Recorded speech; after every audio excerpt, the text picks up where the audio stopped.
Assalamualaikum warahmatullahi wabarakatuh. Perkenalkan, nama saya Febrianti dari kelas PCKRA angkatan 2018 NIM 183104010.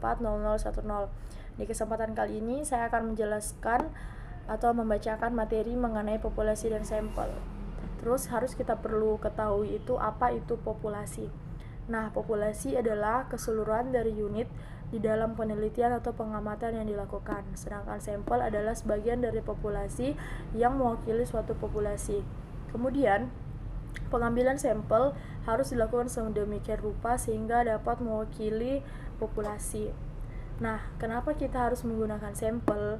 Sampel itu paling ideal dan efisien dalam melakukan prosedur pemilihan populasi dan cara pengambilan sampel yang baik. Nah, itu dikenal sebagai proses sampling. Terus kita lewati contoh. Terus langkah-langkah dalam proses sampling itu ada 4. Langkah pertama menentukan populasi. Terus langkah kedua spesifikasi sampling frame. Langkah ketiga spesifikasi unit sampling. Dan langkah keempat seleksi metode sampling. Langkah pertama menentukan populasi. Nah, 4 komponen dari populasi yang sangat penting yaitu elemen, unit sampling, tempat, dan waktu. Contohnya seperti rencana penelitian, misalkan mengetahui tingkat IQ murid SD di Kota Tangerang Selatan tahun 2015. Maka komponen populasinya itu elemennya tadi itu sekolah dasar, kemudian unit samplingnya itu murid kelas 1 sampai kelas 5, kemudian tempatnya itu Kota Tangerang, dan waktunya itu tahun 2015. Terus langkah kedua, spesifikasi sampling frame atau kerangka sampling. Nah, tujuannya yaitu untuk memaparkan secara jelas dan spesifik dari elemen populasi. Terus terdiri dari 2, yaitu target populasinya itu seluruh SD di Kota Tangerang Selatan. Terus populasi samplingnya itu murid dari kelas 1 sampai dengan kelas 5. Langkah 3, yaitu spesifikasi unit sampling. Unit dasar dari elemen populasi yang akan dijadikan sampel. Contohnya seperti murid kelas 1 sampai dengan murid kelas 5. Langkah 4 yaitu seleksi metode sampling. Seleksi metode sampling ini ada 2, yaitu teknik probabilitas dan teknik non-probabilitas. Saya akan jelaskan. Teknik probabilitas yaitu setiap individu atau objek pada suatu populasi mempunyai kesempatan yang sama untuk dipilih menjadi sampel. Kemudian teknik non-probabilitas itu hanya individu atau objek pada suatu populasi yang memenuhi persyaratan tertentu terpilih menjadi sampel. Kemudian probability sampling method yaitu terbagi jadi 5, yaitu simple random sampling, systematic sampling, stratified sampling, cluster sampling, dan multi-stage sampling. Terus simple random sampling itu yang pertama pengambilan sampel sedemikian rupa sehingga setiap unit dasar atau individu mempunyai kesempatan yang sama untuk diambil sebagai sampel. Nah, keuntungannya itu ketetapan yang tinggi dan setiap unit sampel mempunyai probabilitas yang sama untuk diambil sebagai sampel. Sampling error dapat dilakukan secara kuantitatif. Kemudian kerugiannya, populasi terlalu luas dan tersebar. Terus kekurangannya juga itu terkenal di tenaga, biaya mahal, dan waktu lama. Terus pemilihan sampel secara random biasanya menggunakan tabel random atau komputer. Systematic sampling. Yang pertama, pengambilan sampel acak dilakukan secara berurutan dengan interval tertentu.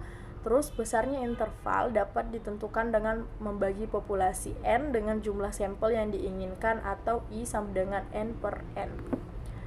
Nah, systematic sampling itu yang keuntungan yang pertama yaitu sampling frame tidak mutlak dibutuhkan karena daftar responden dapat dilakukan bersamaan dengan pengambilan sampel.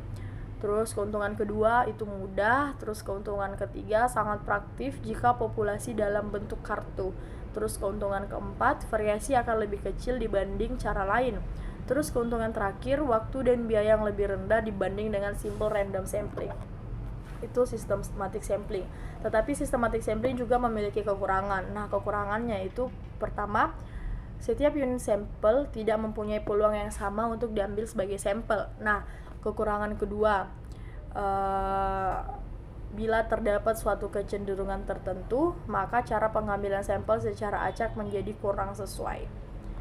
Terus contoh Kita lewati contohnya ya, jadi nanti bisa dilihat. Terus stratified sampling. Nah, yang pertama pengambilan sampel yang dilakukan dengan membagi populasi ke dalam beberapa strata, di mana setiap strata adalah homogen, sedangkan antar setiap strata mempunyai sifat yang berbeda. Kemudian dilakukan pengambilan sampel dalam setiap strata. Terus yang kedua, pengambilan sampel pada setiap strata, simple random sampling, dan dengan proporsi yang sama disebut proportionate stratified simple random sampling. Kemudian stratified sampling itu mempunyai keuntungan. Nah, keuntungannya itu ketepatan yang lebih tinggi dengan simpanan baku yang lebih kecil dibandingkan dengan pengambilan sampel acak sederhana, terutama dilakukan secara proporsional. Tapi stratified sampling juga memiliki kelemahan, itu harus mengetahui kondisi populasi atau stratifikasi dilakukan dengan baik.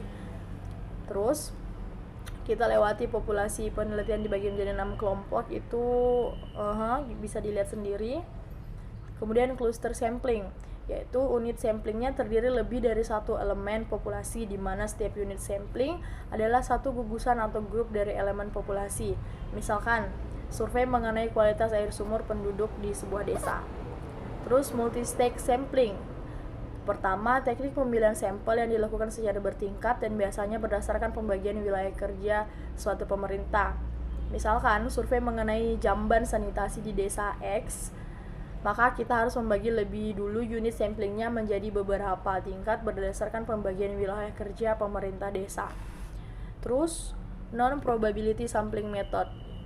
Nah, convenience sampling memiliki sampel dengan cara seenaknya tanpa ada protokoler. Misal, seorang peneliti mengadakan interview pada setiap orang yang dijumpai di jalan.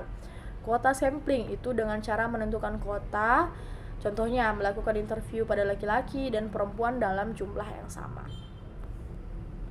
Itu kemudian judgment sampling, itu memakai proses seleksi bersyarat, misal sampel pasien hipertensi dengan kebiasaan merokok. Terus yang kemudian panel sampling, yaitu sampel semi permanen yang dipilih untuk keperluan studi yang berkelanjutan. Terus purposive sampling, itu pengambilan sampel berdasarkan pertimbangan apabila cara pengambilan sampel dilakukan sedemikian rupa sehingga keterwakilannya ditentukan oleh peneliti berdasarkan pertimbangan orang-orang yang telah berpengalaman. Itu keuntungan dari sampling. Pertama, data yang diperoleh lebih komprehensif dan representatif. Kemudian memerlukan dana serta tenaga pelaksana yang lebih sedikit bila dibandingkan dengan sensus. Terus yang ketiga, mudah dikerjakan dan hasilnya dapat segera dievaluasi dan dianalisa. Kriteria desain sampling yang baik.